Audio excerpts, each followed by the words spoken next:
don't think I could ever find the right words to describe that moment, because I'd imagined it for months. Even before I got elected, I'm going to get to run out on the Kyle field one day, or I'm going to go get to tell a field at midnight yell one of these days. And then after the accident, it was like, I am going to run out on the Kyle field, and I'm going to be at midnight yell. So we had a yell leader in our outfit, Shaq Gould. He was class of 15. During a basketball game one time, he gave Ken some overalls to go be a fish yell leader because they had another event that they couldn't make. And so they sent some fish over there to lead yells. And ever since then, Ken's been really passionate about it. Junior year, he went out for 5 for yell, but he didn't make it. And then senior year, he decided he wanted to go for it again. Going through the process again and not really giving up on that idea that I wanted to do it, and I knew that I wanted to do it for the right reasons, really meant a lot.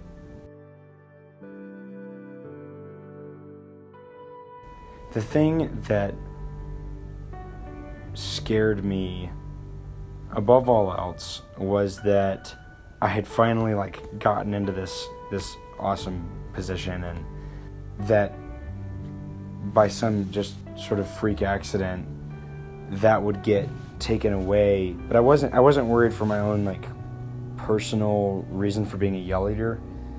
What bothered me the most was the fact that there were so many people who had kind of pushed me along the way, and people who wanted to see me be successful, to think that they would support me that whole way only to see me not be able to fulfill the role.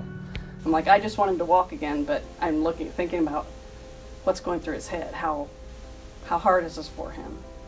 I was in Colorado with a bunch of the guys for spring break, and we were taking ATVs and UTVs up and down the mountains, just kind of exploring, seeing the sights. My cousin was up front, and then I was in the back, and we were the only two with walkie-talkies.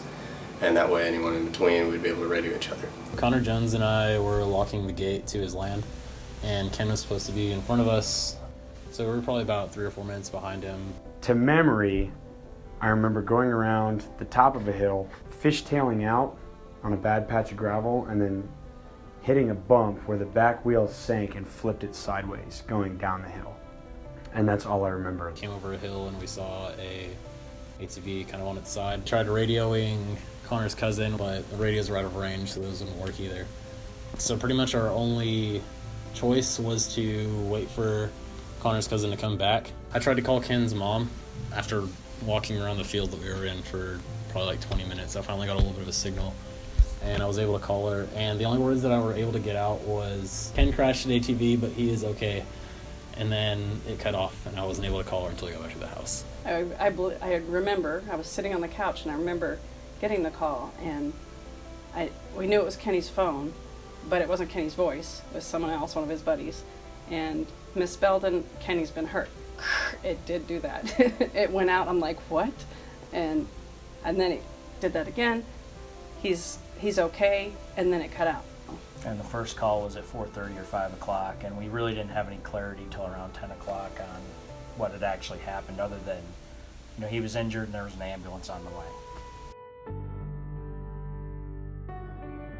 When he said he was okay, to me, okay is he got some scrapes, maybe a broken arm, and I'm writing down punctured lung, broke his pelvis, and tears falling down my eyes. I'm writing on this little sticky note, and the sticky note was too small, so I had to turn the little sticky note over and write on the back all the injuries, and I'm crying and looking up at my husband going, oh my God.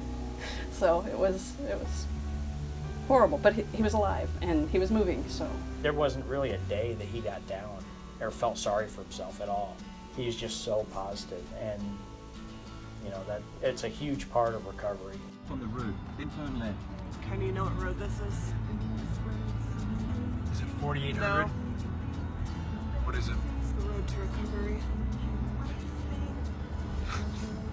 Even someone that's hurting, and he's hurting when he's doing the therapy, being able to look at other people doing the therapy, he would encourage them.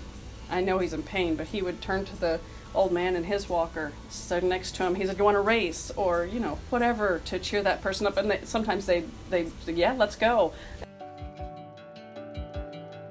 So I know that I've said this a lot recently, just because it's an idea that sort of resurfaced.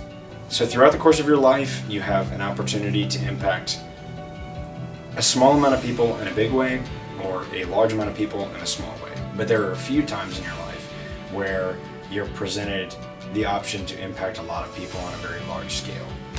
And you just have to know when those moments are. So for me, I always saw Yell Leader as that role where you could impact a lot of people in a very large way. I didn't quite understand just how much you could have that impact until I got into the role. That is to say that like in the role, I've discovered the big thing behind being a Yell Leader is perpetuating the Aggie spirit. Because it's one of those things in a campus that is growing, exponentially, like in a campus that is just continually growing and growing and growing.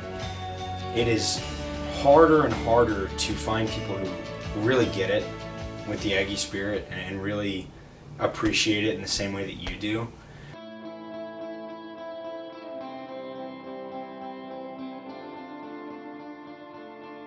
Just kind of cool coincidence that ended up happening. So when I graduated high school, my uncle gave me this book that was 101 famous poems. As I was flipping through it, I found a poem called Invictus by William Ernest Henley. It's all about like the strength of the individual and like how much you have the capacity to control your own fate, and control the course of your life, regardless of like the obstacles that may come in your way. And I loved that. And so I went to that poem a lot for that source of strength. Out of the night that covers me, black is the pit from pole to pole, I thank whatever gods may be for my unconquerable soul. In the fell clutch of circumstance, I have not winced nor cried aloud. Under the bludgeonings of chance, my head is bloody but unbowed. Beyond this place of wrath and tears looms but the horror of the shade, and yet the menace of the years finds and shall find me unafraid. It matters not how straight the gate, how charged with punishments the scroll. I am the master of my fate, I am the captain of my soul.